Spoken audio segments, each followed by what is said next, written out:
Bienvenue dans cet avant l'actu consacré au dioxyde de carbone. Depuis toujours, ce gaz incolore et inodore permet notre vie sur Terre. Chaque fois que nous respirons, nous transformons l'oxygène en dioxyde de carbone que les plantes, elles, utilisent pour pousser avant de le retransformer en oxygène que nous allons respirer, etc., etc.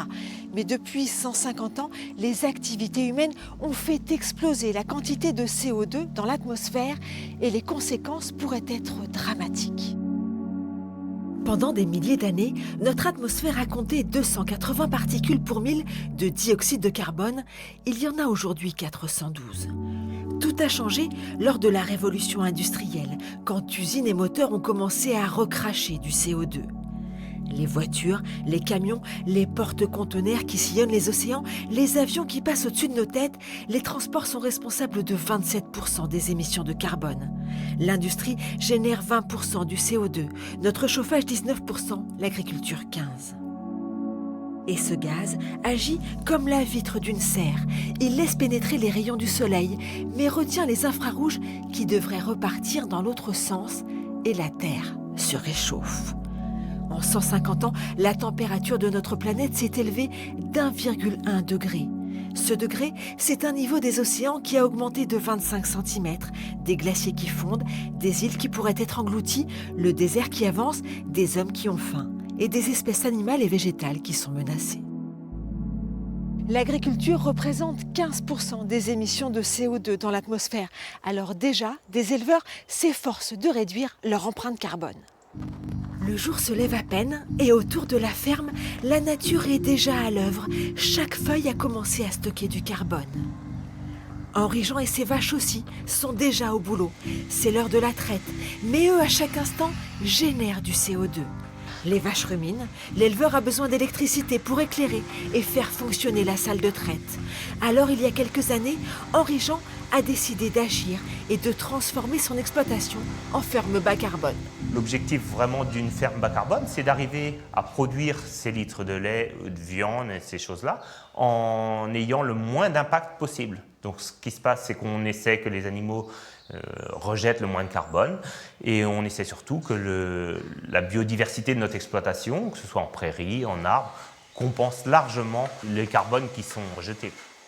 Au printemps, l'éleveur a commandé un bilan carbone. Toute sa ferme a été analysée. Le nombre de vaches, leur alimentation, leur production de lait, mais aussi les terres, les cultures. Dans les années 90, pour 1 litre de lait, les éleveurs dépensaient l'équivalent d'1,3 kg de CO2.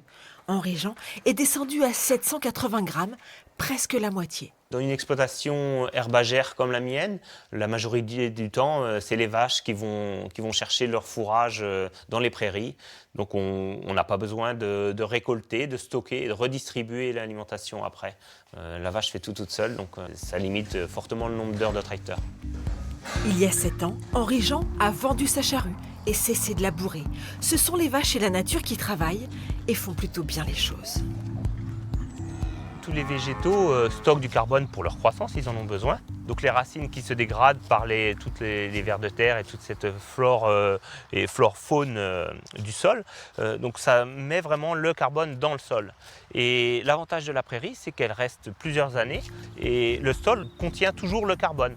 Et ça évite par rapport à une culture annuelle où à chaque fois qu'avec la mécanisation on retourne la terre, là on rejette en fait tout le carbone. 1 hectare de prairie, 1 kilomètre de haies stockent chacun l'équivalent de 500 kg de CO2 par an. Alors Henri-Jean ressème quelquefois de la luzerne dans ses prairies ou de la prairie dans ses luzernes. Il plante des arbres, n'utilise plus d'engrais, le moins possible de traitement et se sent bien dans ses bottes d'éleveur. Ce qui est bon pour le carbone l'est aussi pour tout le reste. On nourrit les gens, c'est notre but premier, mais on ne peut pas nourrir les gens sans regarder les conséquences de nos pratiques. Donc là, je sais que je nourris les gens et que pour la planète, je ne dégrade pas du tout. Voilà, c'est vraiment plutôt positif. Donc on sait qu'on va laisser une belle planète à nos enfants.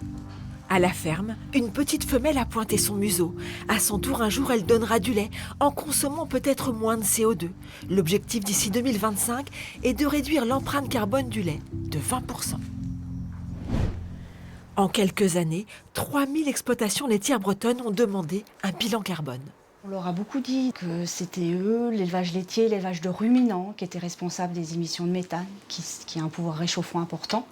Et donc ils étaient responsables à peu près 15% des émissions de gaz à effet de serre. Donc je pense qu'ils ont voulu comprendre d'où ça venait. Et puis quand on parle de gaz à effet de serre, on parle de réchauffement climatique. Et donc globalement, eux aussi, ils sont impactés par ce changement climatique depuis quelques années. Ils voient bien les changements. Ils se rendent compte qu'ils ont eu des périodes très chaudes. Quelques jours de sécheresse, ça a impacté la production laitière. Ça impacte aussi la production fourragère, que ce soit l'herbe ou le maïs. Et donc, ils sont touchés. Tout le monde peut réussir à baisser ses émissions de gaz à effet de serre, tous les systèmes d'élevage. Oui. On a déjà 2 entrées où on va diminuer les émissions brutes de gaz à effet de serre, où on va également pouvoir augmenter le stockage carbone au niveau de l'exploitation.